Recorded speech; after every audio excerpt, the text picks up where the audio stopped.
Welcome back to my channel WB aspirants. সবাই কেমন আছো? আশা করি ভালো আছো।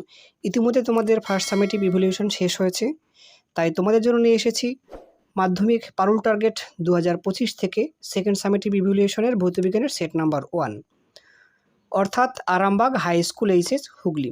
আমরা প্রথমে এমসিকিউ দেখব। 1.1-এ কোনো আলোকরশ্মি একটি স্বচ্ছ কাচের স্ল্যাবের উপরে লম্বভাবে আপতিত হলে এর চ্যুতিকোণ হবে অপশন এ 0 ডিগ্রি। 1.2 আলোকরশ্মি কাচ মাধ্যম থেকে বায়ু মাধ্যমে প্রবেশ করলে আলোর কোন ধর্মটি অপরিবর্তিত থাকে? তো এখানে কম্পাঙ্ক, তরঙ্গদৈর্ঘ্য বেগ উভয়, এর মধ্যে সঠিক অপশন হবে আমাদের অপশন এ কম্পাঙ্ক বা ফ্রিকোয়েন্সি। 1.3-তে কোনটি রোধাঙ্ক উষ্ণতা বৃদ্ধির সঙ্গে হ্রাস পায়? দেখো এটি হবে অপশন বি অর্ধপরিবাহী। আমাদের 1.4-এ 222A86 থেকে তৈরি হচ্ছে যে 210B84 বিক্রিয়াটিতে কটি আলফা কণা নির্গত হয়েছে? দেখো আমরা বিক্রিয়াটি ধাপে ধাপে দেখে নেব। প্রথমে দেখো এখান থেকে 3টি আলফা কণা নির্গত হয়েছে। দেখো আমরা জানি যে 3টি আলফা কণা নির্গত হলে যে ভর সংখ্যা কমবে আমাদের 12 একক।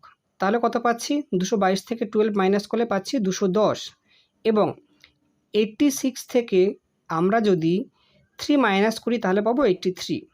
পরে কি হয়েছে যে এটি একটা বিটা কণা নির্গত করেছে, যার ফলে হয়েছে নিচের যে 83 ছিল সেটা বৃদ্ধি পেয়ে 84 হয়ে গেছে। তোমরা বিক্রিয়াটা ভালো করে দেখে নেবে। ক্ষেত্রে আমাদের 1.4-এ সঠিক অপশন পাচ্ছি অপশন সি 3টি। 1.5-এ কিপ যন্ত্রের সাহায্যে প্রস্তুত করা যায় অপশন বি যে হাইড্রোজেন সালফাইড বা H2S। 1.6-এ হেমাটাইট কোন ধাতুর আকরিক? এটি কি হবে যে লোহার আকরিক হেমাটাইট, অপশন সি। 1.7-এ ইথেন যৌগের সমযোজী বন্ধন সংখ্যা কত? এটি কি পাচ্ছি আমরা অপশন সি 7। ইথেনের গঠনটা দেখে নেওয়ার জন্য তাহলে বুঝতে পারবে যে এখানে বন্ধন সংখ্যা 7টি আছে। এরপর আমরা 2 দাগের প্রশ্ন দেখব। নিম্নলিখিত প্রশ্নগুলির উত্তর দাও। এখানে মোট 9টি প্রশ্ন আছে এবং প্রতিটি প্রশ্নের জন্য 1 মার্কস করে।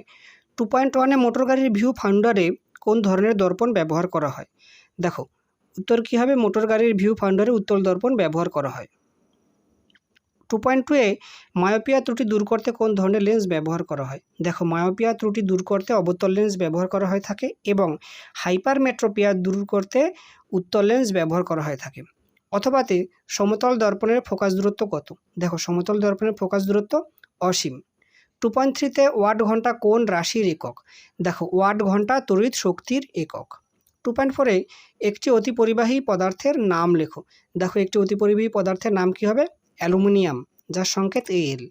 অথবাতে নিউক্লিয়ার বিভাজনে মডারেটর হিসেবে কোন পদার্থ ব্যবহার করা হয়? দেখো নিউক্লিয়ার বিভাজনে মডারেটর হিসেবে ভারী জল বা ডিটিও ব্যবহার করা হয়। 2.5-এ নাইট্রোলিয়ামের রাসায়নিক উপাদান কি? দেখো নাইট্রোলিয়ামের রাসায়নিক উপাদান ক্যালসিয়াম সায়ানামাইড ও কার্বন। ক্যালসিয়াম সায়ানামাইডের সংকেত CaCN2। 2.6-এ লাইকার অ্যামোনিয়া কি? দেখো 0.88 আপেক্ষিক গুরুত্ব বিশিষ্ট অ্যামোনিয়ার সম্পৃক্ত গাঢ় জলীয় দ্রবণকে লাইকার অ্যামোনিয়া বলে। 2.7-এ কার্বন বিজারণ পদ্ধতিতে নিষ্কাশন করা যায় এমন একটি ধাতুর নাম লেখো। দেখো কার্বন বিজারণ পদ্ধতিতে নিষ্কাশন করা যায় এমন একটি ধাতুর নাম জিঙ্ক, যার সংকেত Zn।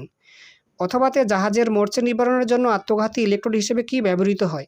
দেখো জাহাজের মরচে নিবারণের জন্য আত্মঘাতী ইলেকট্রোড হিসেবে ম্যাগনেসিয়াম ব্লক ব্যবহৃত হয়। 2.8-এ মিথেন অণুতে HCH বন্ধন কোণের মান কত? মিথেন অণুতে HCH বন্ধন কোণের মান 109 ডিগ্রি 28 মিনিট।